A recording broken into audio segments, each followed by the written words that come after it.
Buongiorno, benvenuti al nostro Focus TG. Siamo in onda anche oggi in diretta per informarvi di quello che sta succedendo in Veneto. Un Veneto che si è svegliato oggi in zona gialla. Tanti cambiamenti, tante variazioni, tante difficoltà che permangono comunque per alcune categorie. Ne parleremo di sicuro alle 12:30 in collegamento dalla sede della Protezione Civile di Marghera, dove il presidente Luca Zaia farà il consueto punto stampa che oggi sarà di sicuro molto interessante. Prima di andare a Marghera noi però andiamo a Vicenza, dove c'è la nostra Gabriella Basso che ci aspetta in pieno centro storico per raccontarci che aria tira con questa nuova zona gialla, soprattutto dal punto di vista delle categorie come i ristoratori e quelle dei locali pubblici che si svegliano in zona gialla ma con altre gatte da pelare. Buongiorno Gabriella.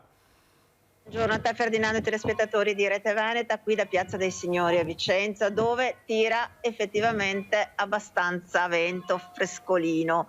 Infatti se vedete dietro di me i tavoli sono semivuoti, anche adesso a mezzogiorno c'è un po' di movimento, però c'è effettivamente pochissima gente, i bar hanno riaperto, i tavolini sono stati posizionati come da speranza e come previsto ovviamente, però è molto difficile trovare gente seduta che sorseggia, e comunque quelli che abbiamo trovato o facevano la prima colazione o come adesso qua i tavoli che sono a fianco a me stanno facendo la spritz. Tutti contenti ovviamente, le persone che hanno scelto di uscire anche con questo tempo e comunque di poter bere il caffè seduti, la tazza del caffè seduti o fare l'aperitivo.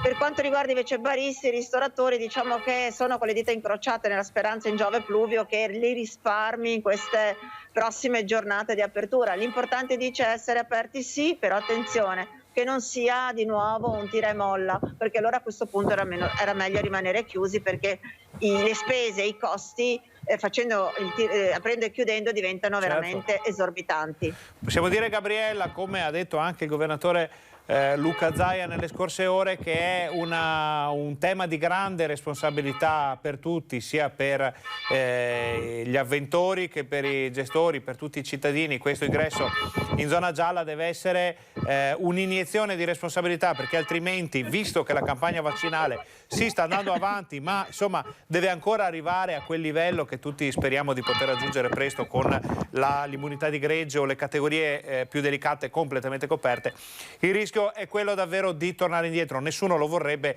è ovvio che se non staremo attenti potrebbe succedere. Si è già visto per esempio a Padova ieri foto e video assolutamente incredibili di assembramenti di persone fuori dai locali, di locali già presi d'assalto come se fosse una zona gialla conclamata. Invece diciamo che servirà un po' più di attenzione. Siamo certi poi che, visto che sei già in giro a quest'ora, andrete a dare un'occhiata anche ai ristoranti con plateatico, se qualcuno si fermerà a pranzo. Sì, assolutamente andremo a vedere anche questo, anche se ti dico già, mi dicono che molti ristoranti per esempio qua del centro hanno preferito tenere chiuso visto la giornata, perché vanno anche per prenotazioni ovviamente, quindi il tempo è quello che è e quindi diventa difficile anche prenotare per pranzare fuori. Tieni presente che oggi è anche lunedì, i negozi sono chiusi, quindi c'è molta meno gente che viene anche in centro, gli stessi negozianti con i negozi chiusi, ma che si fermavano magari a mangiare il pranzo per poi riaprire subito dopo non ci sono. È una giornata particolare questo lunedì 26, bisogna ammettere, anche qui a Vicenza ieri c'è stato abbastanza movimento di persone, e però ti devo dire, purtroppo vediamo ancora gente che la mascherina per esempio sì la tiene magari, ma sotto il naso, o la tiene un po' mollata. Insomma, sì, diciamo che forse questa responsabilità non c'è appieno, allora possiamo dire. Saranno da rinnovare gli inviti all'attenzione e alla responsabilità. Gabriella, prima di lasciarti andare, perché sappiamo che la giornata è molto complicata, la cronaca al volo, cosa vediamo nel TG di stasera? Abbiamo parecchia cronaca, soprattutto da città e anche da provincia. Dalla città abbiamo delle varie operazioni da parte dei volanti della polizia. Hanno individuato in un garage di un cittadino moldavo di 47 anni praticamente veramente un deposito di biciclette rubate. Fate conto che ne hanno trovate 19 e alcuni le hanno trovate addirittura in macchina, motori, addirittura delle biciclette elettriche, per un valore complessivo che va sui 17.000 euro di biciclette che venivano poi portate all'estero, nei paesi dell'est, il mercato clandestino. Hanno anche trovato un pusher, Campomarzo, che si conferma ancora una volta zona di spaccio. Hanno trovato un pusher nigeriano con 10 dosi di cocaina, che è stato denunciato sempre dalla polizia e spacciava appunto in Campomarzo. E abbiamo poi invece un ubriaco che compiva gesti di autoerotismo in pieno centro, ubriaco, fradicio ovviamente, ma comunque è stato anche lui denunciato. Invece in provincia abbiamo sia un furto al bricoman di Altavilla, dove un fratello e sorella, italiani in questo caso, sono riusciti a portare via, anzi, cioè sono stati fermati e quindi poi denunciati la furtiva recuperata, praticamente delle attrezzature e del materiale elettrico per 190 euro. L'aveva nascosto l'uomo, l'aveva nascosto dentro il suo giubbotto, mentre a Montegalda hanno trovato diciamo, la ladra seriale di fiori del cimitero di Montegalda. E sembra che ad individuarla possa essere stato addirittura proprio il primo cittadino di Montegalda, ma questo lo appureremo. Quindi questa sera un TG Vicenza davvero denso di novità, notizie, cronaca e soprattutto attualità. Oggi è una giornata anche importante per il tema FAS, perché dovrebbe esserci l'ultima udienza preliminare per poi definire dare la data praticamente del processo contro Miteni per inquinamento appunto da FAS. Certo. E c'erano praticamente le mamme no FAS, manifesti davanti al tribunale, insomma, di Vicenza. Quindi anche questa è una giornata anche importante per questo. Molto, molto importante questo lunedì per Vicenza. Tutto quanto lo vediamo nel TG Vicenza di questa sera, qui diamo appuntamento ai nostri telespettatori. Gabriella, grazie per queste anticipazioni, buon lavoro. Grazie, buon lavoro a voi. Torniamo in studio. Allora, noi avete visto, Vicenza come sempre conferma la propria vocazione alle notizie, fra la cronaca, fra il discorso legale dei FAS, poi c'è tutta la vicenda legata a questa zona gialla che per alcuni non vuol proprio ripartire, soprattutto per i locali pubblici. Ci sarà molto da vedere. I nostri telegiornali, anche TG Bassano, i nostri giornalisti sono sul campo proprio in questo momento per parlare di locali pubblici, per parlare di riapertura delle scuole. Insomma, un giorno un po' complicato, e un giorno complicato ci risulta anche a Padova, dove c'è la nostra Valentina Visentin, che con Federico Cibotto è già pronta a raccontarci in 3 minuti 3 le anticipazioni da Padova. Buongiorno Valentina. Sì, buongiorno Ferdinando, sono in una delle rotonde di via Venezia, zona Stanga, una delle strade che questa mattina intorno alle 10 è stata bloccata da un gruppo di ristoratori ed esercenti di locali pubblici dell'Appe. Non so se riuscite già a vedere le immagini che ha realizzato per noi questa mattina il collega Francesco Ratai, che ha seguito il flash mob che è stato appunto organizzato da Appe Padova, l'associazione dei pubblici esercizi, una protesta con pentole e mestoli per denunciare quelle che loro ritengono una falsa riapertura, tutte le deroghe, diciamo, che sono state date ai ristoranti non sono necessarie per garantire una riapertura, e quindi una riapertura sperata dai locali, visto che si può mangiare solo all'aperto, e quindi insomma per molti non hanno il plateatico. Questa è la denuncia fatta dai ristoratori, che poi hanno protestato anche contro il coprifuoco. Quindi falsa riapertura, questo hanno detto, bloccando questa parte di strada, attraversando quindi le strisce pedonali, fermando gli automobilisti, volantinando, e questa strada, così come altri 4 punti in città, tutte, diciamo, tra le altre cose, strade centrali che portano in entrata e in uscita della città. Dobbiamo dire, però questo ce l'ha confermato anche il collega Francesco Ratai, che ha seguito la manifestazione, che hanno trovato anche il sostegno di molti automobilisti, che di fatto non hanno lamentato questo rallentamento del traffico, ma anche hanno condiviso in parte la protesta. Molto bene Valentina, abbiamo già anche cronaca da Padova in questo momento. Sì, se riuscite sempre a vedere le foto, un incendio in una villetta a San Biagio di Teolo, le fiamme sono state fortunatamente circoscritte, quindi non ci sono stati feriti, ma hanno distrutto parzialmente un'abitazione a Teolo, quindi siamo sui Colli Euganei. Allora Valentina, noi subito dopo la pubblicità vedremo il servizio sull'incendio avvenuto in casa che la vostra redazione ha già preparato. Prima di lasciarvi... ok, abbiamo già le immagini pronte, quindi dopo la pubblicità vedremo il servizio di questo incendio. Vi ringraziamo per queste prime anticipazioni, tutto il resto lo vediamo nei telegiornali di questa sera. Grazie, buon lavoro. Grazie a voi. Torniamo in studio, ma solo per lanciare la pubblicità. Voi state con noi perché torniamo fra pochissimo, abbiamo già i servizi delle cose che vi abbiamo anticipato finora. Torniamo fra poco.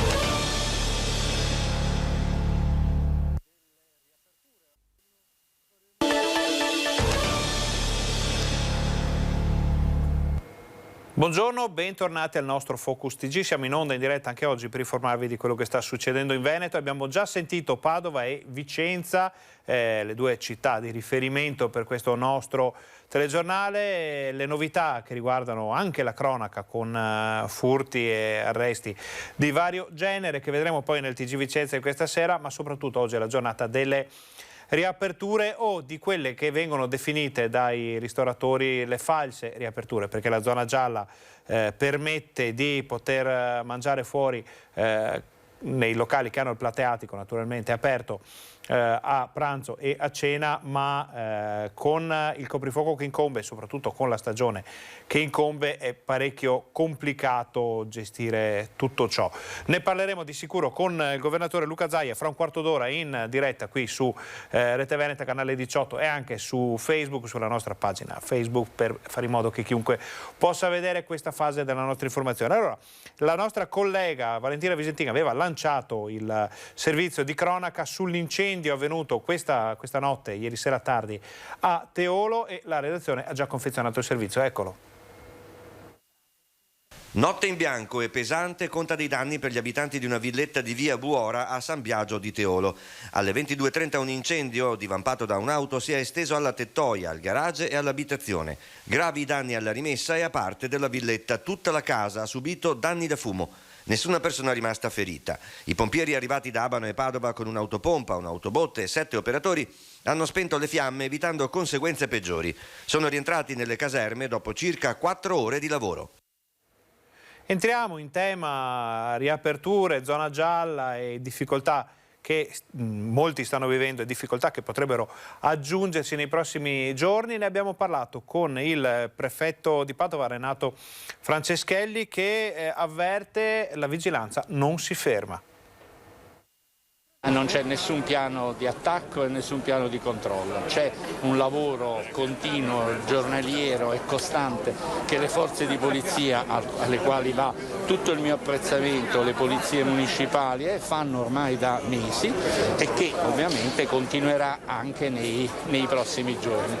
Non è potersi mangiare una pizza in un tavolino all'aperto che cambiano le situazioni.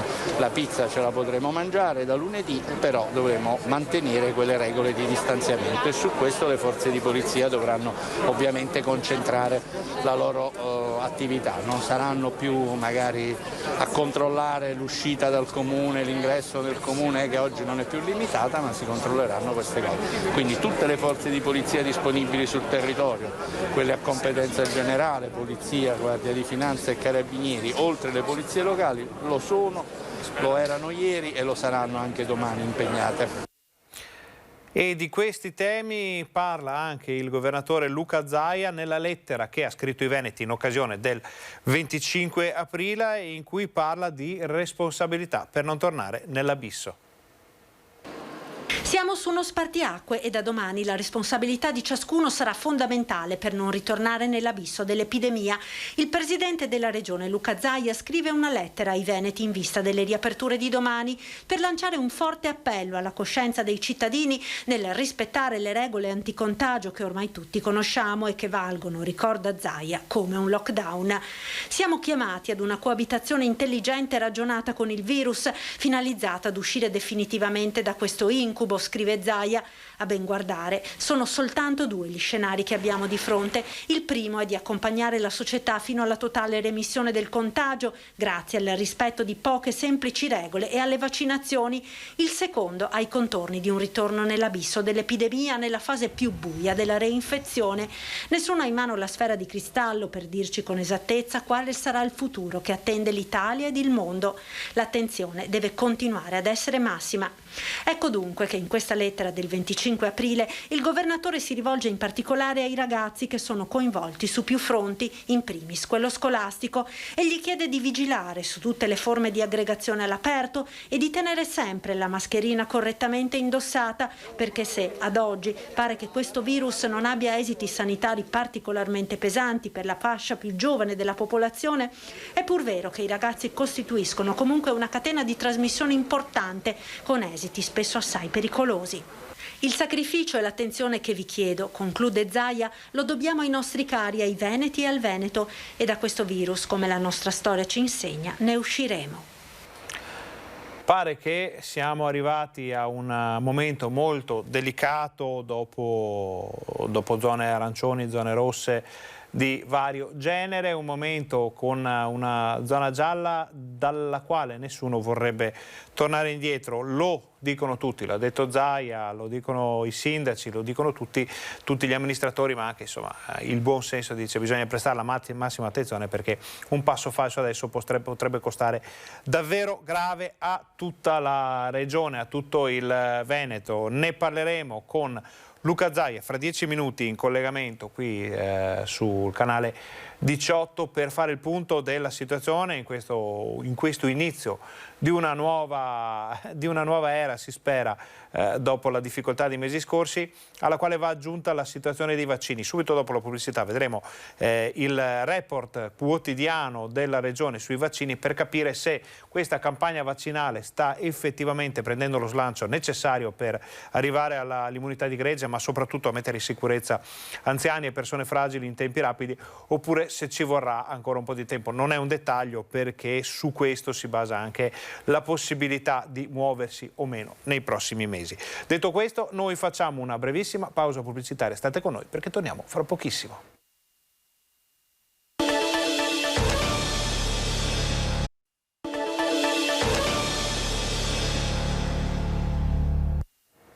Buongiorno, bentornati al nostro Focus TG. Noi siamo già collegati con la sede della Protezione Civile di Marghera, dove è tutto pronto per l'arrivo del governatore Luca Zaia per la conferenza stampa di oggi. Grazie alla regia di Fabio Verin vediamo già la sala con i giornalisti, lo staff della comunicazione di Zaia pronto per questa giornata che sarà molto complessa, perché i temi sono tantissimi, dalla zona gialla alle riaperture che tali non sono per molte attività, il coprifuoco la cui rimozione viene richiesta a gran voce da tanti settori anche della politica, ma anche da molte regioni. Il governo per ora tace, pare che si possa arrivare a uno spostamento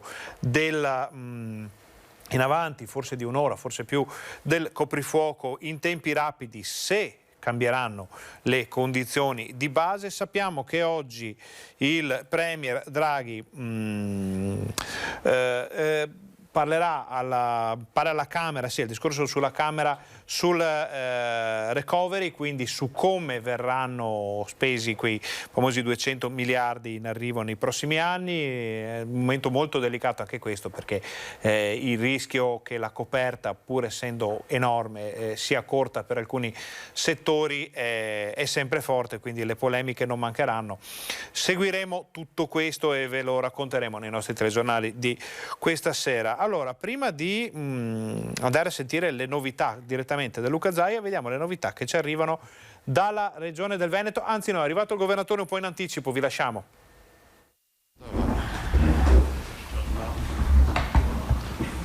Buongiorno, come vedete siamo in buona compagnia oggi. L'assessore Lanzari e ovviamente il dottor Rosi. Stamattina è qui per dare, definiamo, un punto nave rispetto alle terapie intensive e anche ai ricoveri. Quindi una lettura, diciamo, clinica di una persona che ha la responsabilità nel coordinamento e non delle fantasie, di chi diciamo si occupa appunto dei pazienti in terapia intensiva e dei pazienti in generale, in modo tale che ci dà anche uno spaccato di quello che sta accadendo. E allora inizierei subito col bollettino e dopo passo la parola al dottor Rosi.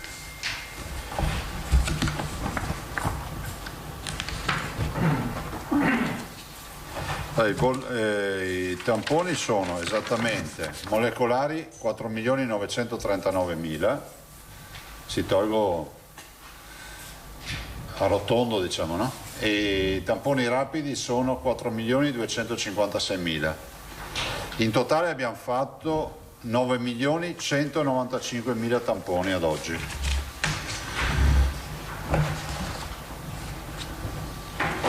I positivi nelle ultime 24 ore sono 535,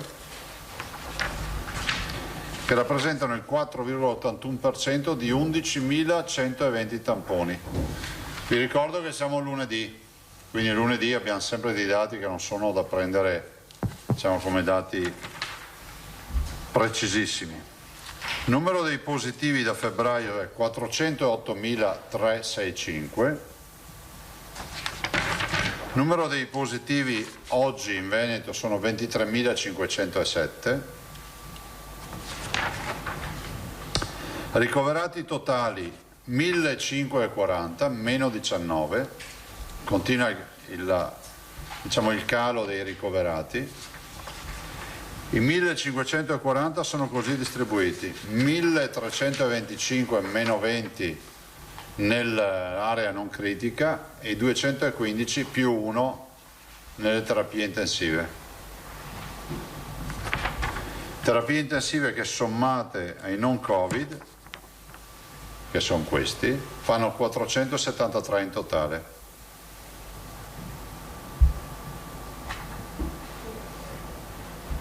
Posto?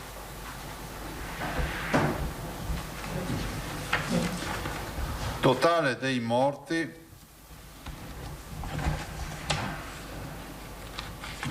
più 10 nelle ultime 24 ore. Totale dimessi 20.192.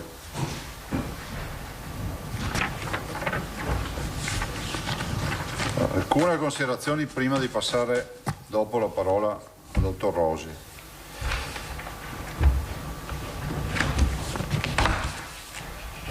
Buongiorno. Allora, prima considerazione, l'ho anche detto, l'ho scritto nella lettera così aperta. Noi oggi iniziamo un nuovo percorso, no? Che è quello di non avere più la restrizione, o quantomeno buona parte delle restrizioni che governavano e scandivano la nostra quotidianità. Non puoi uscire dal confine comunale, puoi andare a fare attività sportiva da solo, mascherina, non mascherina, tutta questa storia qua, e si passa ovviamente alle responsabilità individuali, no? A una responsabilità che da quella delle restrizioni, quindi collettiva, viene in capo ad ognuno di noi. Se è vero quello che scrivono gli studi scientifici, che mascherina, evitare l'assembramento e igiene delle mani è come fosse un lockdown, è altrettanto vero che se a volte ci tocca avere restrizioni per piegare la curva è perché magari qualche regola la dovremo, come si dice, rispettare ancora di più. Allora, cosa voglio dire? Voglio dire che questa fase di convivenza, che io condivido, è necessaria, spero che ne veniamo fuori imboccando la strada giusta, no? Perché voi capite che davanti abbiamo un bivio, no? Un calo ancora dei contagi, se ne esce, si apre l'estate, nel frattempo dietro c'è il pelotone delle vaccinazioni e ne abbiamo già fatto 1,5 milioni, cioè vuol dire che un terzo dei veneti più o meno, aventi il titolo di essere vaccinati, sono già stati vaccinati almeno per una dose. Questa è un'altra notizia, no? Anche avevo visto che c'è chi fa l'iniezione al 1.000.000, sta roba, io non ho mai pensato a queste robe, diciamo che abbiamo un terzo dei veneti che sono vaccinati, quindi una via, quella di uscirne agevolmente, sperando che non ci siano sorprese, e quindi dietro abbiamo le vaccinazioni che procedono, oppure quella del ricadere in questo incubo? Io spero di no, ma noi dobbiamo metterci tutti d'impegno. Guardate, poi come dico, come scrivo sempre, nessuno ha la sfera della verità in mano. Magari ce l'avessimo avuta il 21 febbraio 2020, avremmo magari riscritto la storia in un'altra maniera. Non dico che si naviga a vista, dico semplicemente che abbiamo capito che i vaccini stanno funzionando. Poi il dottor Rosi fra l'altro vi darà anche un'immagine plastica di come stanno funzionando nelle terapie intensive. Anticipo solo un dato, sono solo 8 gli ultra ottantenni presenti nelle nostre terapie intensive. 8. Ho sbagliato il dato? No, sì, che sono entrati in aprile. Sì, entrati in aprile, 8. Cioè, capite cosa significhi vaccinare. E dall'altro anche protocolli di cura che sono ovviamente implementati, maggior conoscenza di quello che è questo virus, ma non totale conoscenza. L'unico elemento oggi che possiamo avere, che può avere un piccolo punto di domanda, ma io voglio ancora essere, come si può dire, predisposto positivamente al fatto che non sia un problema, spero che non lo sia, è quello delle varianti. Peraltro vi annuncio che oggi abbiamo i primi due pazienti a Bassano, 2 indiani, padre e figlia, con la variante indiana. Se le varianti arrivano tutte, ce ne sono migliaia, non so quante varianti ci siano. Adesso avremo ulteriormente questa novità e affrontiamo giorno dopo giorno questi aspetti, però insomma si va avanti. Sulle vaccinazioni ci servono vaccini, vi annuncio, e questo ci tengo a sottolinearlo, che fondamentalmente vediamo che si arriva a un momento di stallo dal 70 al 75%, nessuno è arrivato al 75% delle vaccinazioni degli over 70%.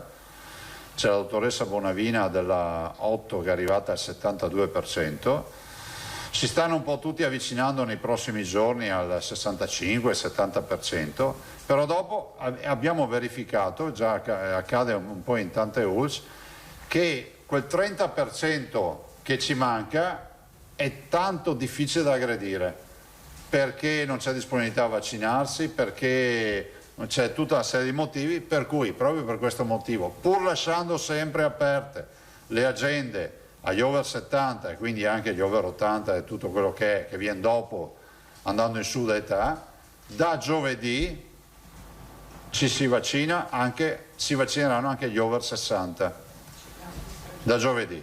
Anticipiamo dal 3 maggio, anticipiamo da giovedì. In tutte le ULSS? Io parlo a me di tutte le ULSS. No, è sempre tutte le ULSS. Allora, attenzione che poi non ci siano incomprensioni. Dalle ore 14 di oggi, sperando che tutto funzioni, e se no ragazzi provate le 6, le 15, le 16, le 17, a un certo punto sarà tutto perfetto, ma mi ha garantito che funzionerà. Dalle ore 14 di oggi, presso qualsiasi ULSS della Regione del Veneto, gli over 60, cioè chi ha più di 60 anni, si può prenotare e il primo appuntamento utile in agenda, se è fortunato, lo troverà già giovedì, se no sarà venerdì, sabato, domenica, martedì, lunedì, insomma si va avanti perché l'agenda sarà sufficientemente aperta. Abbiamo chiesto una performance, diciamo, importanti da giovedì, visto e considerato che dovrebbero arrivare un po' di vaccini, quindi arrivando vaccini giovedì, avendo più o meno 200.000 dosi a disposizione, cerchiamo già di dare una cura da cavallo anche a questa fascia d'età. Restano aperte le agende per i vulnerabili, per i fragili e ovviamente per i caregiver, stiamo parlando, e gli accompagnatori in generale, che sono ovviamente all'interno di quella fascia d'età over 60, sembra il solito principio di prima, no? 60, perché abbiamo aperto fino a 60, quindi dilatiamo fino a 60. Appello ai settantenni, cioè a chi ha più di 70 anni, dai 70 in su. Le agende sono aperte, prenotatevi, se non avete ancora fatto la vaccinazione, avete difficoltà a prenotarvi direttamente da casa, potete rivolgervi a qualsiasi farmacia che vi fa la prenotazione, oppure magari semplicemente anche con l'aiuto del vicino di casa, di un nipote, di un figlio di qualcuno, Oppure anche i carabinieri, che ringrazio, che anche loro so che si danno da fare per le prenotazioni, o qualche associazione di volontariato, insomma. La roba più banale: se uno non c'ha nessuno e non riesce a usare il computer o non ce l'ha per prenotarsi, va in farmacia. Ma so che ci sono i comuni con i servizi sociali, eccetera. Uno va in farmacia, si prenota. Appello a chi ha più di 70 anni di provvedere alla vaccinazione da qui alle ore 14. Peraltro l'agenda è ancora aperta solo per gli ultra settantenni.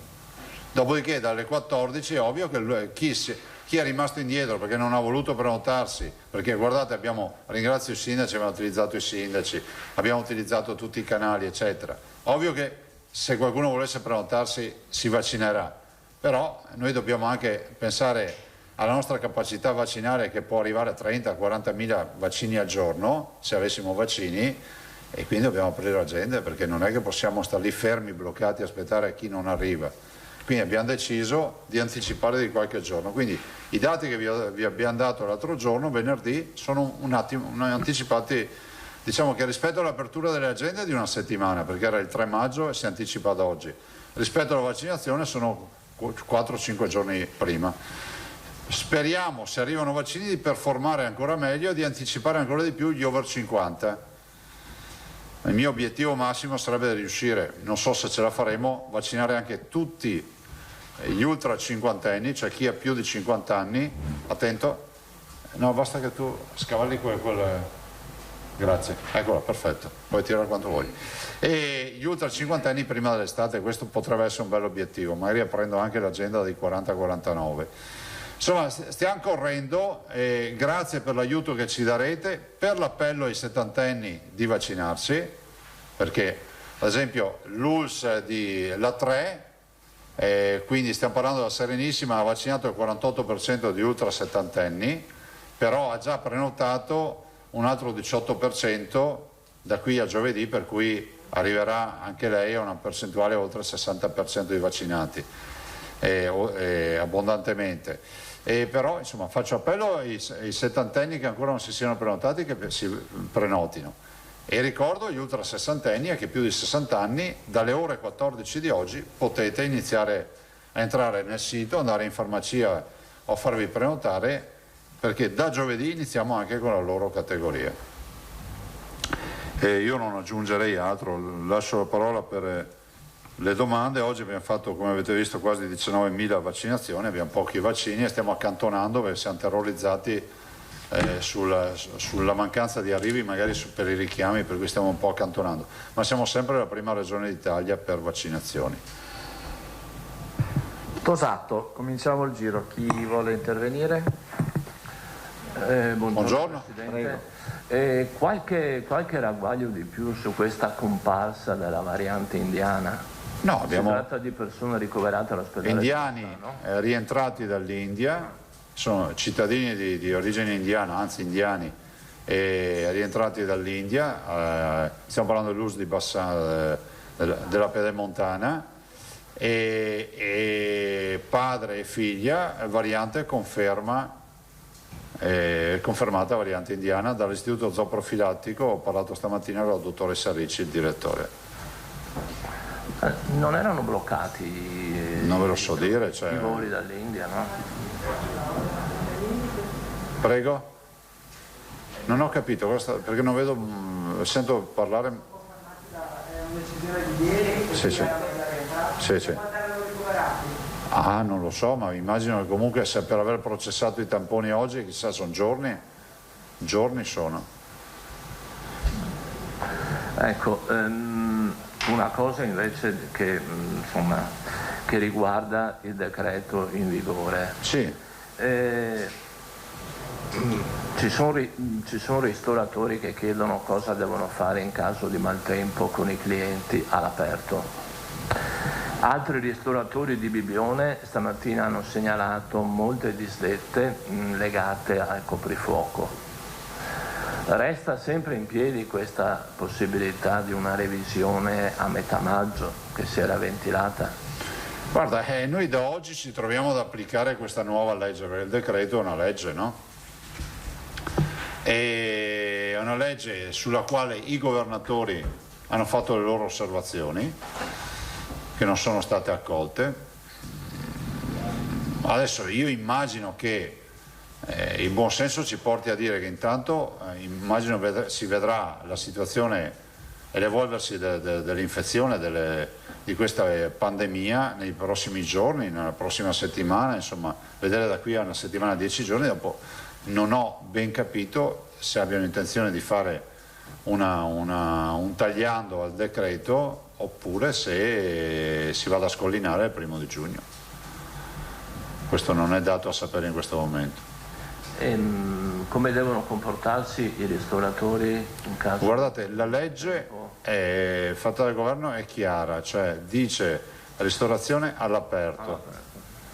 Quindi immagino già che se facessimo un quesito a Roma ci direbbero all'aperto vuol dire 4 lati aperti sotto un ombrellone o sotto un riparo. Mi rendo conto che non si fa ristorazione così, cioè è inutile che ci giriamo tanto attorno ai discorsi, soprattutto questa settimana penso sia difficile per la stragrande maggioranza, se non la quasi totalità dei ristoratori, con queste temperature pensare di poter, e con questo meteo pensare di poter mangiare fuori. Dopodiché c'è stato, ho visto dibattito, ho letto come voi, il fine settimana sulle 22, no? Allora, mi sembra aver capito che il governo non approva lo sfollamento, cioè dire alle 22 ti alzi da tavola e c'hai la famosa mezz'ora, un'ora, quello che è per raggiungere casa di sfollamento, non esiste. Quindi vuol dire che per essere a casa alle 22, nella migliore delle ipotesi ti alzi 5 minuti prima perché abiti sopra il ristorante, nella peggiore devi alzarti anche un'ora prima. Anche 2 ore prima, dipende dove uno va al ristorante dopo, 8 ore prima, non so, non ci va proprio.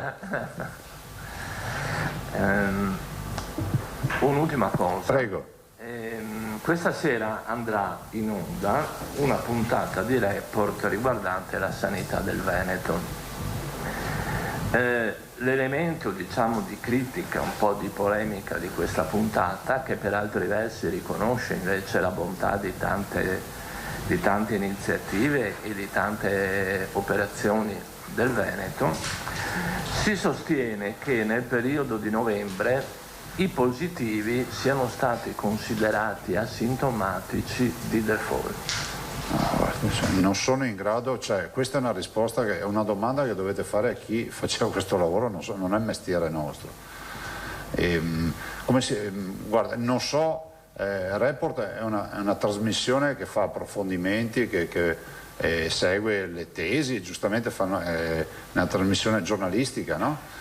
È venuta anche da noi, come viene spesso, noi non abbiamo mai rifiutato mai interviste. Non so come sarà la trasmissione, però insomma, mi sembra che la situazione di quei mesi sia cristallizzata.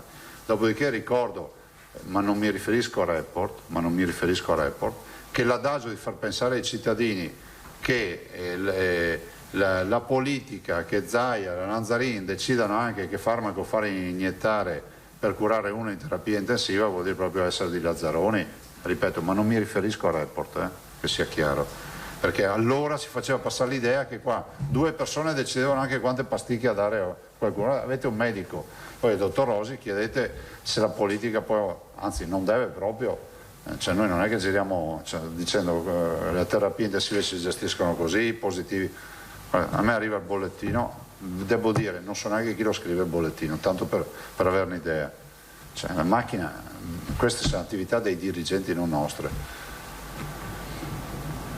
La ringrazio. Prego. Ma ad esempio, Filippo, lo dico perché vedo che ancora c'è qualche d'uno che continua questa roba, no? Che la storia di i morti di Covid, magari un giorno chiameremo la dottoressa Russo, la chiederemo una volta per tutte, c'è una modalità di classificazione.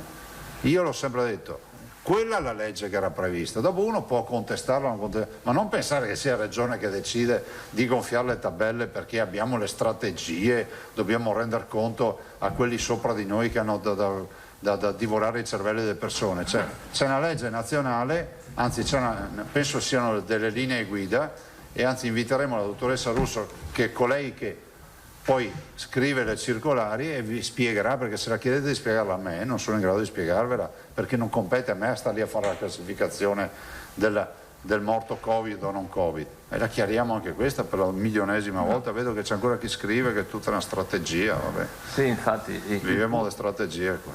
Il retropensiero è un po' questo, no? Cioè che i positivi sono stati catalogati tutti come asintomatici di default, le terapie intensive sono state gonfiate, il tutto per restare in zona gialla. La teoria è questa, insomma, la tesi di fondo, lei sa che è questa. Sentite,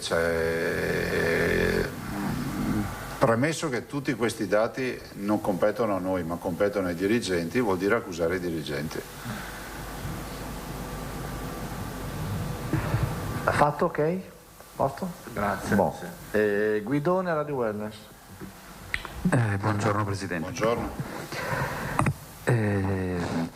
Ci scrivono dei conviventi di persone estremamente fragili, estremamente vulnerabili, che dicono di non riuscire ancora a prenotare il vaccino. In particolare ci scrive una persona che fa riferimento all'ULSS numero 4, convivente di persone estremamente vulnerabili, chiede che cosa può fare.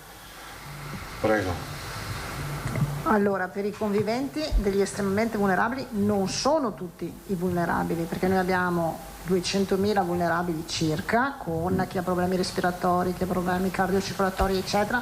Ci sono solo alcune categorie che è garantita in via prioritaria la vaccinazione per i conviventi, che sono gli oncologici, i trapiantati, quelli con, mi sembra, malattie di immunodeficienza, insomma queste tipologie qua. Oggi noi l'abbiamo già detto, mi sembra che abbiamo dato anche la comunicazione la settimana scorsa, che per i conviventi, allora noi vacciniamo il fragile, il super fragile, nel momento in cui viene vaccinato si registrano i nomi dei conviventi, e per il momento, proprio per cercare di aggredire i target di età, che sono quelli che corrono più rischio, vacciniamo solo quelli che rientrano conviventi in quel target di età. Quindi finora vaccinavamo i conviventi dai 70 anni in su. Adesso vaccineremo i conviventi che devono essere vaccinati perché rientrano nella priorità di queste categorie che dicevano, dai 60 anni in su da giovedì. Quindi probabilmente può essere che ci sia una persona che è più giovane e non è stata vaccinata adesso solo per una scelta di aggredire le fasce di età, quelle che sono più a rischio. Ho capito. Una seconda domanda volevo porle, Presidente. Chiederle se condivide la scelta del governatore della regione Campania De Luca, che ha chiesto un aumento delle forze dell'ordine in regione per essere più capillari nei controlli. Se lei prevede che questo sarà necessario anche in Veneto. Sì, io non ho mai creduto in uno stato di polizia, nel senso che si debba gestire il rapporto con i cittadini, con i manganelli o con la forza. Penso che qui si debba semplicemente renderci conto che, come si può dire, che la scorciatoia penalizza per primi noi stessi, cioè non porti la mascherina, ti può andare bene ma ti può anche andare male e anche malissimo, punto. Dopo il dottor Rosi vi dirà anche le fasce d'età che entrano in terapia intensiva. E poi sapete, stiamo parlando di Covid, uno non gioca solo con la sua vita ma gioca anche con quella degli altri, e quindi c'è anche un tema etico sul quale, dopodiché se questo, per gestire questo rapporto con i cittadini, qualcuno abbia bisogno dell'esercito, io dico che in Veneto no. In Veneto le forze di polizia che abbiamo sono sufficienti, se decideranno di controllare di più o fare attività, diciamo, di moral suasion, che a noi piace di più dire sta roba piuttosto che stare là a far multe, lo farà, però insomma, che noi chiediamo poliziotti per controllare i veneti, no. Poliziotti, scusate, forza dell'ordine, più corretto. Ecco, un'ultima domanda che riguarda il coprifuoco. Il Veneto, come sappiamo, è una regione a forte vocazione turistica, e sono anni che si discute del fatto, cioè che si dibatte sul fatto che gli italiani hanno l'abitudine di prendere le ferie quasi sempre, quasi tutti ad agosto, e questo viene considerato una cosa negativa, e che sarebbe meglio spalmare anche negli altri mesi estivi. Ma come si fa a incoraggiare le persone ad andare in ferie a giugno o a luglio con il coprifuoco alle 10? Di questo ne abbiamo già parlato. Il tema del coprifuoco è sicuramente, io parlo del turismo adesso, che poi non voglio vedermi ancora post di Zaia non ha rispetto della sanità, no, io ho rispetto di tutti, ma dico, se me lo chiedete turisticamente parlando, il coprifuoco è un fattore limitante per fare turismo. Non sto dicendo che non c'è un problema del virus, perché è inutile che continuate a mettere le mie risposte e non fate sentire le domande dei professionisti, perché allora forse i cittadini verrebbero presi meno in giro nel vedere le mie risposte. Allora, se tu mi chiedi cosa pesa per il turismo, dico il coprifuoco, io non andrei, questa è la frase che ho detto, ridico, chi è che va in vacanza dove c'è il coprifuoco? Nessuno. Dopo il coprifuoco serve o non serve? Ne prendo atto che c'è una legge che oggi lo impone. Prendo anche atto che noi tutti i governatori avevamo chiesto almeno fino alle 23 in questa fase, non è stato accettato, punto. Però se pensiamo, se uscissimo dall'emergenza totalmente, pensassimo che durante l'estate possa restare un coprifuoco, dico che far turismo è veramente difficile. Grazie. Prego. Cristina Giacomuzzo, poi Vanzan, poi Bonet. Buongiorno. Presidente, le volevo chiedere se può dirci qualcosa in più sulla variante inglese, qualche feedback dall'istituto zooprofilattico, per esempio, è più o meno variante, scusate, indiana, è più o meno pericolosa rispetto a quella inglese? Ma guardate, noi abbiamo il retaggio allora, il retaggio culturale qual è nostro ormai, che è un assunto. Avevamo un virus che non c'è più. Il virus, passando di ospite in ospite, muta, fa sempre delle micro variazioni del suo fenotipo e quindi ha delle modificazioni che vengono comunemente chiamate varianti, no? Abbiamo lasciato la nostra vecchia variante, siamo passati per l'estate, abbiamo avuto questo esordio di questa variante definita estiva che dava tanti asintomatici, ve lo ricorderete.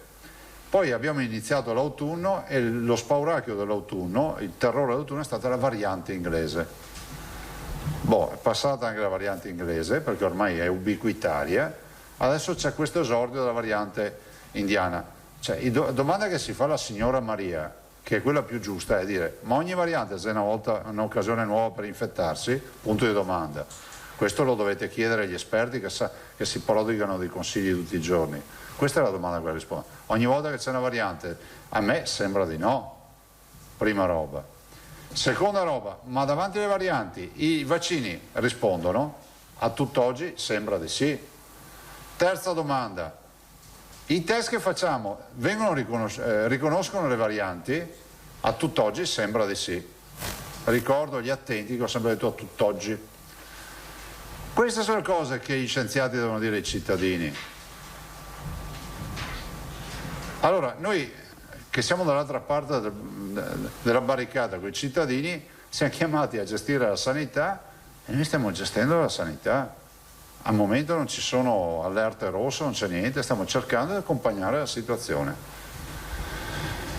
che stiamo per ora gestendo senza grossi allarmi. Tutto qua, perché non possiamo neanche continuare a mettere ansia per ogni roba che accade. Per questo ho voluto dirvi della variante piuttosto che poi ne venga fuori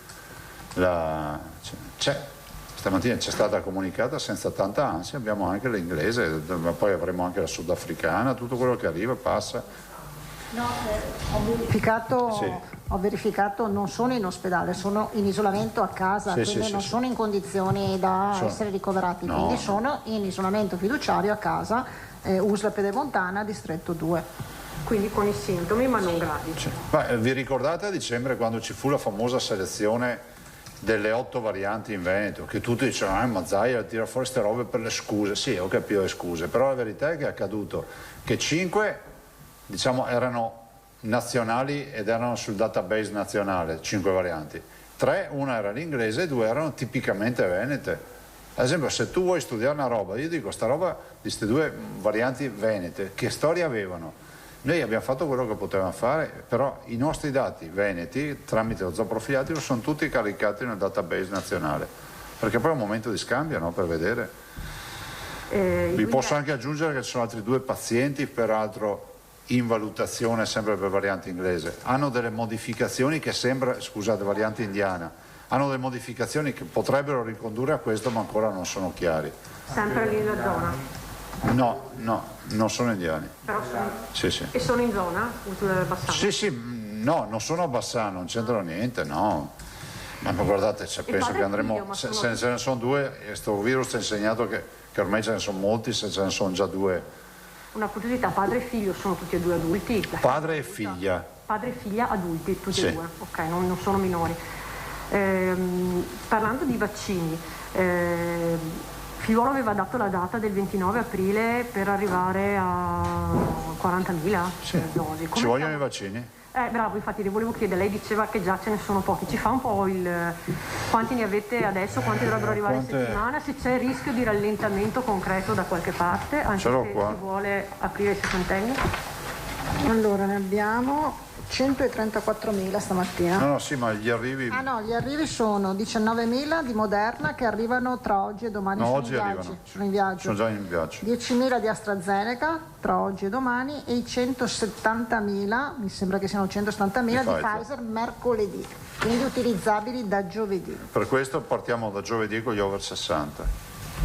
Fra l'altro AstraZeneca e Moderna sono già in viaggio.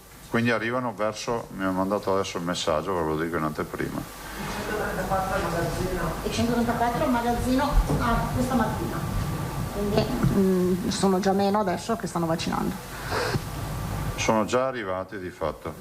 10.000 Astra e 19.000 Moderna. Sì. E mercoledì Pfizer. Ah sì. Considerate che AstraZeneca stiamo accantonando per i richiami. È stato distribuito, no, non c'è in arrivo. No. È arrivato, sì, l'abbiamo già distribuito. Sì, 14.650 era. Domande ragazzi? Allora, ancora? Sì, un'ultima cosa, chiedo scusa, un primo feedback se ce l'ha di questa giornata di rientro a scuola per i ragazzi dell'aumento di rientro a scuola. Ho sentito la vicepresidente prima, De Berti, fondamentalmente attenzione, anche nel mio appello ho detto ai ragazzi, voi ragazzi siete quelli più sotto, diciamo,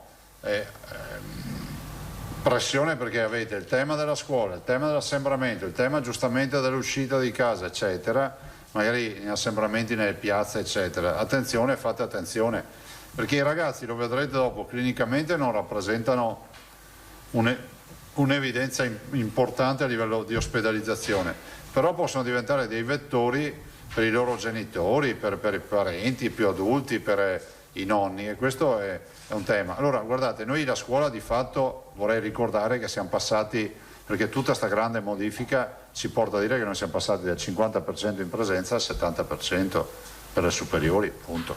Questa è la nostra modifica.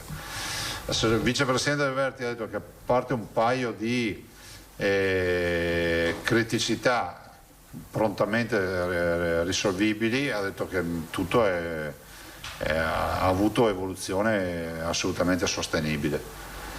Non chiedetemi questa criticità, me le ha proprio liquidate tranne un paio di criticità, non so, immagino ci sarà stato magari qualche affollamento non previsto, ma niente di che. Vanzan. Presidente, buongiorno, solo una richiesta. Lei prima ha detto che ci sono da parte dell'ULSS 3 Serenissima, cioè Venezia, c'è una bassa adesione o comunque non alta da parte dei settantenni, e ha lanciato l'appello appunto agli over 70 perché prenotino e si vaccinino.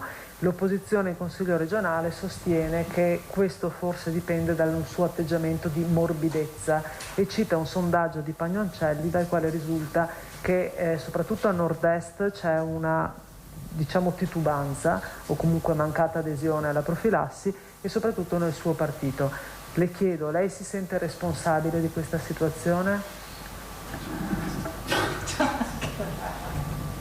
Ma questi ne ha niente da fare tutto il giorno. Posso permettermi di tradurla? Stanno dicendo che la gente non si vaccina perché noi siamo morbidi. Cosa volete che facciamo? Siamo quelli che vaccinano di più in Italia. Ma se siamo quelli che vaccinano di più d'Italia, chi andiamo a vaccinare? I cani e i gatti? Non ho capito. Se siamo quelli che esauriscono di più in Italia i vaccini, chi stiamo vaccinando? Ma di cosa stiamo parlando? C'è fatto 100 il magazzino, siamo quelli che hanno utilizzato più magazzino in Italia. Cioè, capisco sto ragionamento, che penso che abbia scomodato premi Nobel per fare questo ragionamento.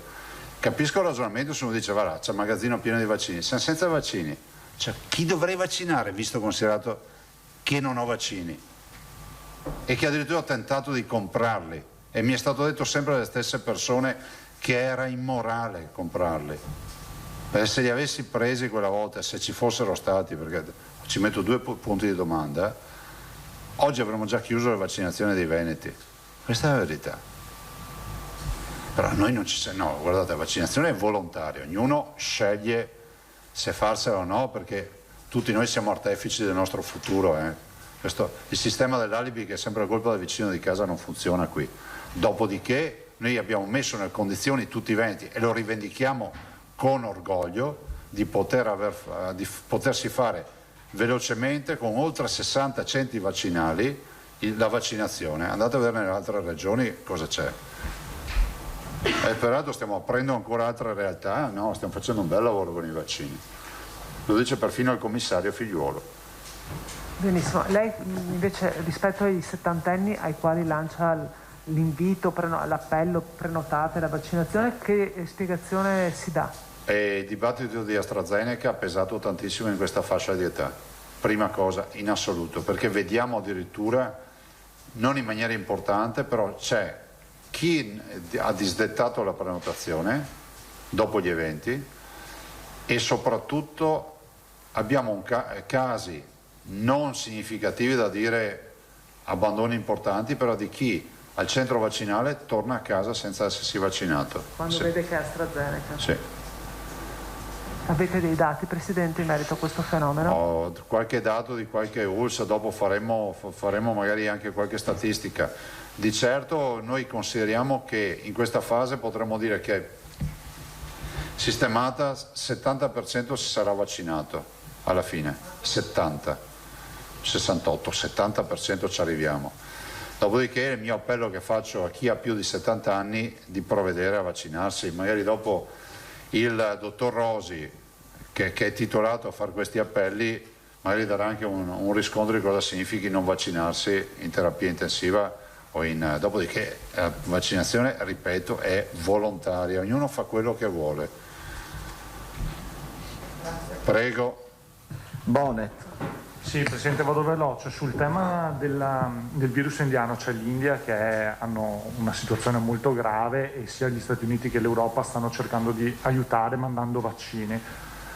La dico come mi è stata segnalata dalla redazione, che sarebbe stato chiesto anche alle regioni di contribuire a livello nazionale con dei vaccini da spedire lì rapidamente. Noi non siamo stati contattati. No. E la situazione dell'India, mi permetto di dire, perché la gente che a casa vede la TV, giustamente va spiegato che il sistema sanitario dell'India non è quello del Veneto. Cioè, il virus lì adesso sta sicuramente portando a esiti pesanti, ma considerate che anche l'India non ha una risposta come molti paesi occidentali.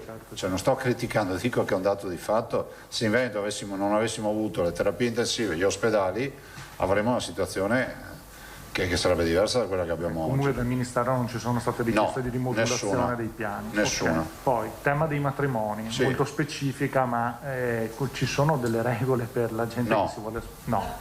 Portiamo in conferenza le linee guida, le stiamo facendo. Sempre le regioni, poi dipenderà dal governo. Dal governo. Cioè, per cui nel momento ci si può sposare, fare la pratica burocratica, ma non festeggiare. Certo. No, sì, perché l'altra attività di ristorazione...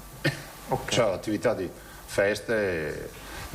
Va bene. Poi segnalo sempre dall'USL di Padova continuano ad arrivarci segnalazioni di fragili che non riescono a prenotare la vaccinazione o nati dopo il 51. Sì, ma perché l'ha appena detto, si procede per ordine di età? No, fragili no. No, scusami, accompagnatori intendevo. No. Segnalazioni di fragili, anche questa mattina, che non si possono prenotare con screenshot. Il blocco del 51. Cioè, dicono che se sono nati dopo il 51 non riescono a prenotare sul portale.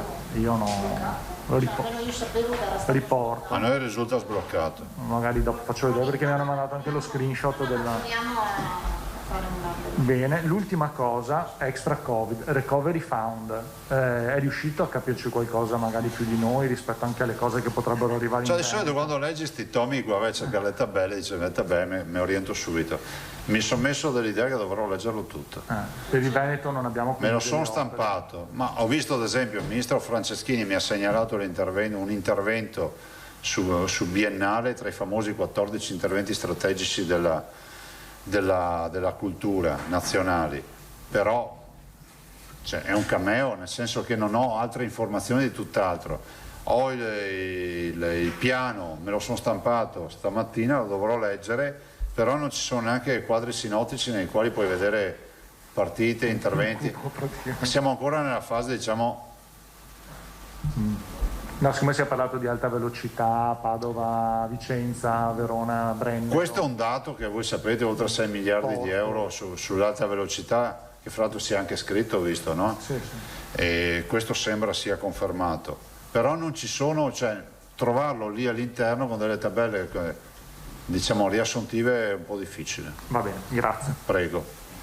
Io non avrei altre domande. Grazie. Per il momento, quindi potremmo... Allora io vi saluto, passo la parola al dottor Rosi, quindi, e lo ringrazio per il grande, ne approfitto oggi per ringraziarlo per il grande lavoro fatto, perché dietro le quinte poi quando si parla, si criticano le terapie intensive, i numeri eccetera, c'è il dottor Rosi che fatica a volte a farli tornare questi numeri, nel senso che si occupa del coordinamento di tutte le terapie intensive del Veneto e quindi ci dà uno spaccato di questo, dell'area non critica con un po' di dati e soprattutto magari se diamo anche un riscontro rispetto all'effetto dei vaccini su chi è già stato vaccinato e chi non lo è.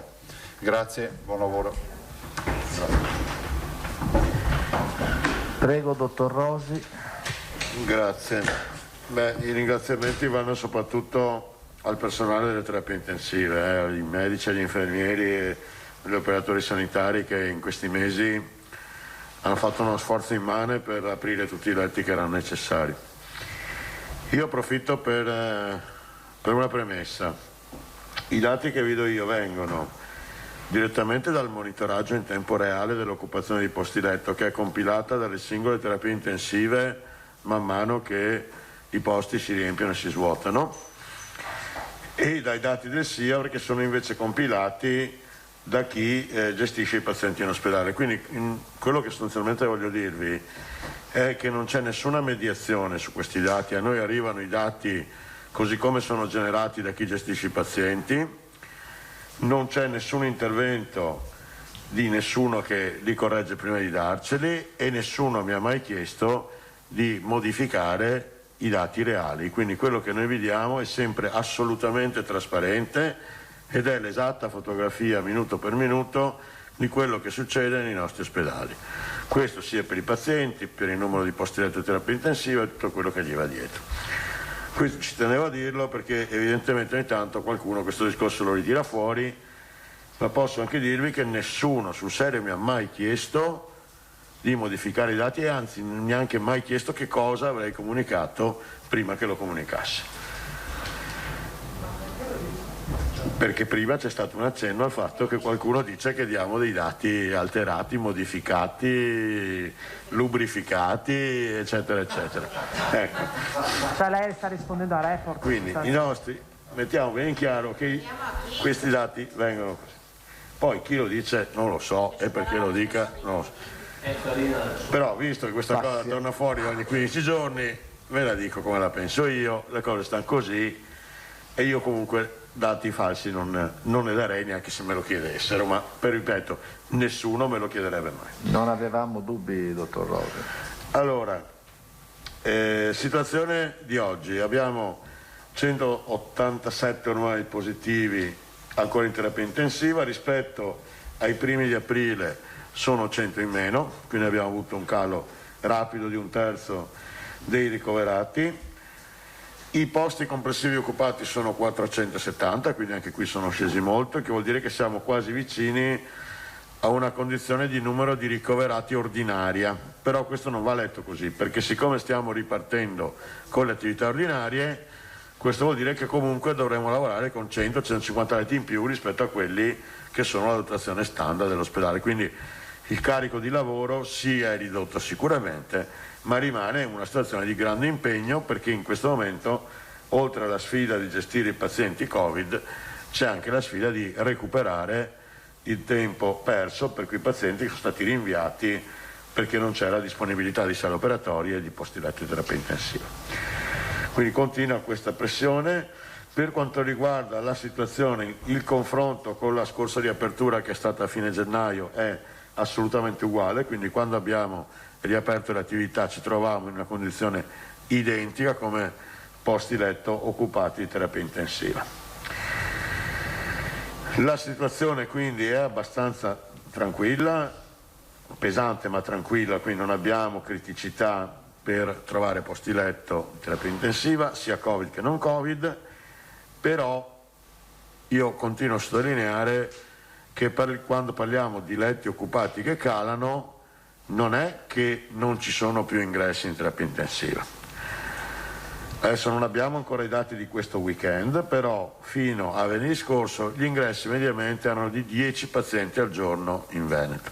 Speriamo che calino un po', perché i positivi sono calati. Noi sappiamo che la coda dei positivi arriva fino a circa 15 giorni dal momento dell'infezione, e quindi speriamo che questo numero di ingressi cali, però io non mi aspetto che vada a finire a zero.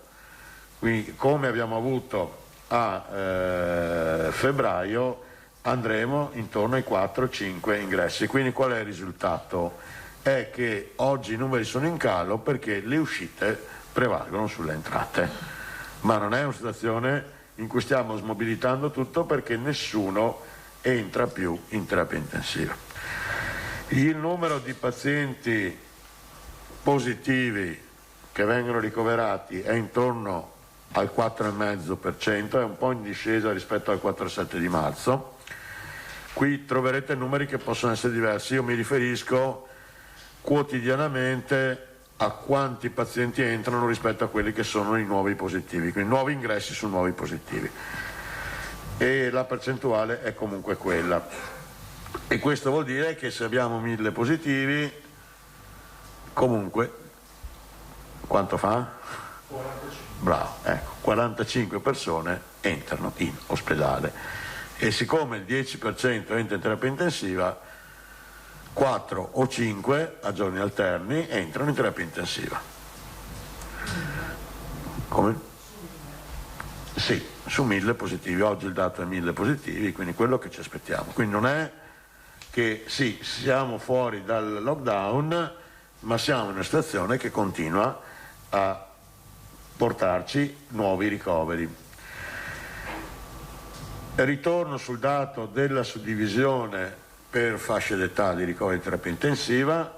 Oggi i ricoverati sopra gli 80 dal 31 marzo ad oggi sono stati solo il 2,5% contro l'oltre il 10% che erano nelle fasi precedenti,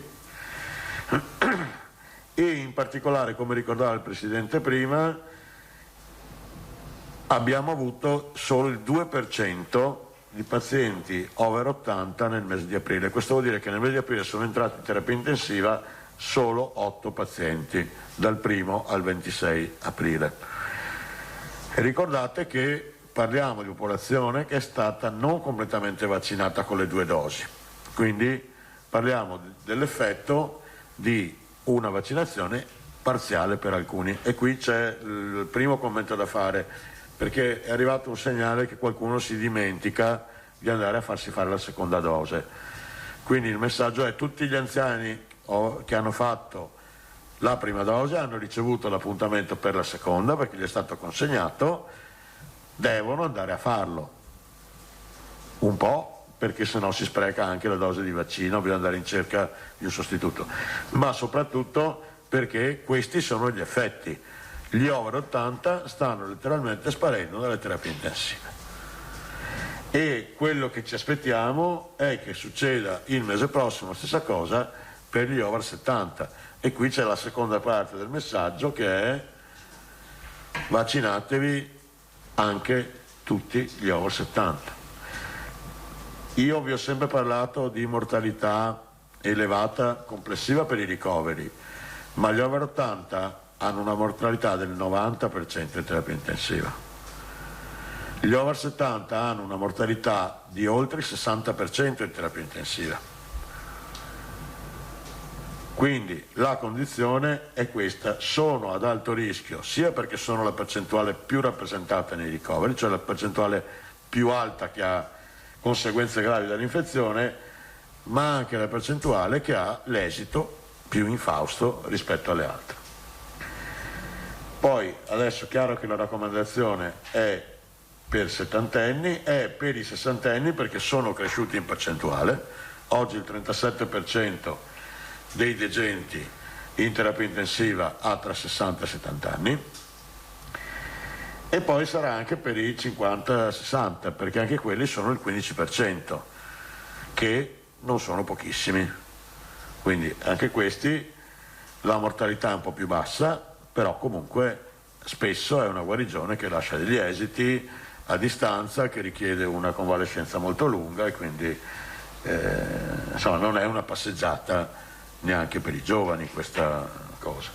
Però adesso la raccomandazione è rivolta soprattutto alla fascia 60-70.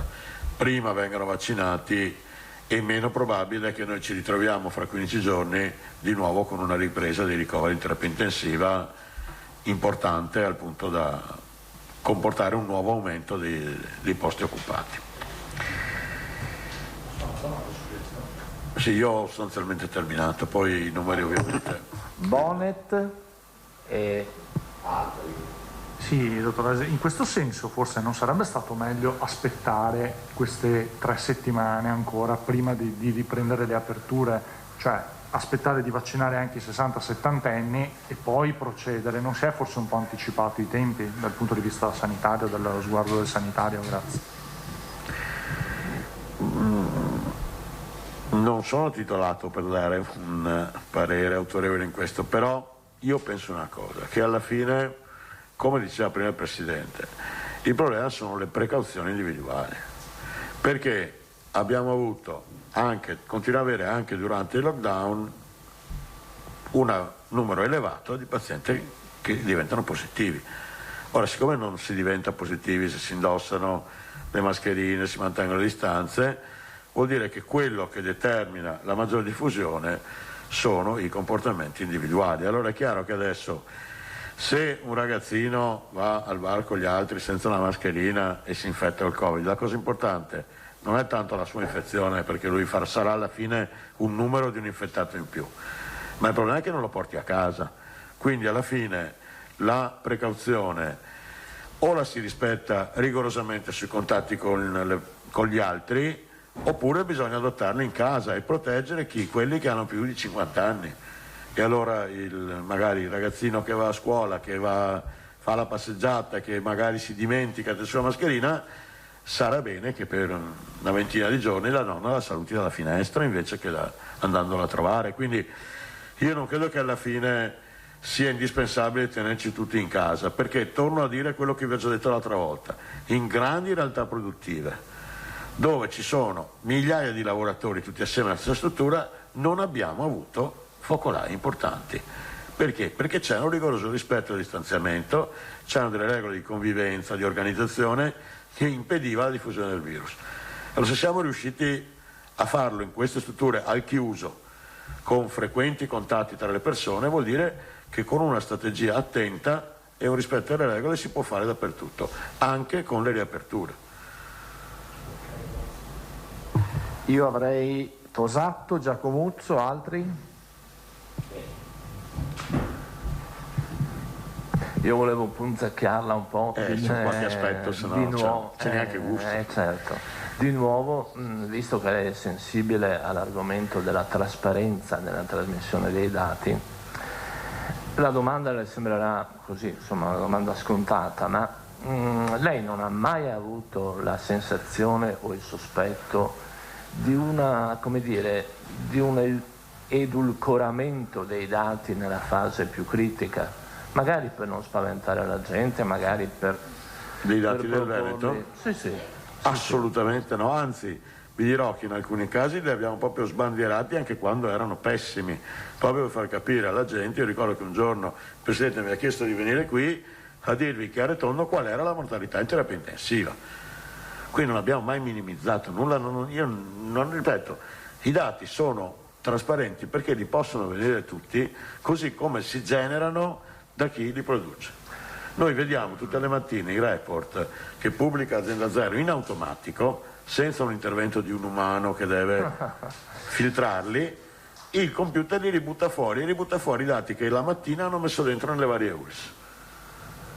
No, sa, glielo chiedo non perché vi sospetti di attività malevole e di congiure, ma perché c'è qualcuno appunto che diffonde periodicamente questi sospetti all'opposizione soprattutto, insomma.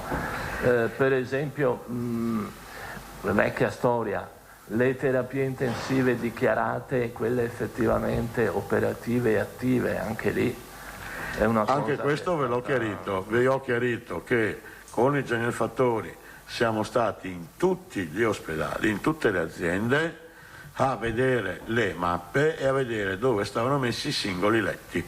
Quindi abbiamo acquisito le piantine dei reparti con il numero di letti, li abbiamo numerati e sono tutti tenuti nei nostri archivi.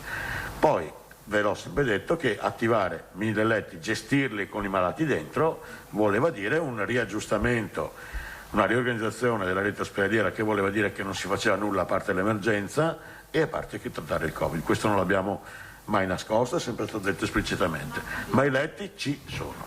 Chi dice che non ci sono mente. E abbiamo sempre messo a disposizione tutta la documentazione a chi ce la chiedeva, che sia stata il Ministero o altri, quindi proprio non abbiamo mai assolutamente negato documentazioni di vario tipo, quindi è tutto massima trasparenza e massima appunto condivisione e senza, sono tutti a disposizione. Se Filippo ha terminato, Giacomuzzo. Grazie. Mi sono persa una cosa, avevo bisogno di un chiarimento. 37% over, no, tra i 60 e i 70 anni, ho capito bene, e gli altri? Allora abbiamo il 2,5% sopra gli 80. Sì, che sono i famosi 8. Sì, sì, allora c'è una differenza fra degenti attuali e ricoverati nel mese di aprile, perché c'è anche chi sta più di un mese dentro. Quindi noi sul totale di attuali ricoverati ne abbiamo più di 8, perché sono entrati a marzo una parte. Dal 1° di aprile ne sono entrati solo 8, alcuni sono ancora dentro da prima. Quindi un conto è il dato di fotografia di quello che è adesso, un conto è il numero di ingressi dal 1° di aprile ad oggi, sono due dati diversi. Però dopo ve lo dico. Chiaro che quello che è più interessante è il numero di accessi nel mese di aprile, perché è quello che ci fotografa l'andamento dinamico dell'occupazione. Sono 37,40% tra 60 e 80 anni, gli altri... Allora 36,9 tra 70 e 79, 37,4 tra 60 e 69, 15,8 tra 50 e 59, 7% sotto il 50. Può darci la tabella, professore? Sì. Grazie. E l'ultima cosa magari rivolta all'assessore, se può, se ci sono numeri per quanto riguarda le liste di attese. Gli ospedali, lo sappiamo, da oggi hanno ripreso gradualmente le varie attività chirurgiche, visite specialistiche. Com'è la lista di attesa? Non ce l'ho chiesta, al limite la sollecito se ce l'abbiamo nel pomeriggio, perché l'avevo già chiesta venerdì, però non ho il numero complessivo. Rispondo invece sul discorso di Padova, perché nel mente ho cercato di capire. Allora, mi dice il direttore Fortuna che sono stati intercettati da ospedale, medici medicina, hanno aperto alcuni slot specifici per quelli che hanno quindi hanno classi d'età oltre il 1951 e vaccini permettendo, e da mercoledì apriranno ulteriori posti per intercettare questi, insomma. Li hanno aperti, probabilmente li avranno anche terminati forse in tempi molto brevi, da mercoledì ne riapriranno altri, mi dicono. E no, ne apriranno da altri, disabili aperti finora con slot dedicati, poi prenotazione libera da giovedì. Prenotazione libera da giovedì, mi scrive. Da giovedì. Prenotazione libera e comunque mercoledì aprono dei slot dedicati per questi. Padova, stiamo parlando di Padova. Se non ci sono altre domande, io vi saluterei e ci sentiamo domani. Grazie.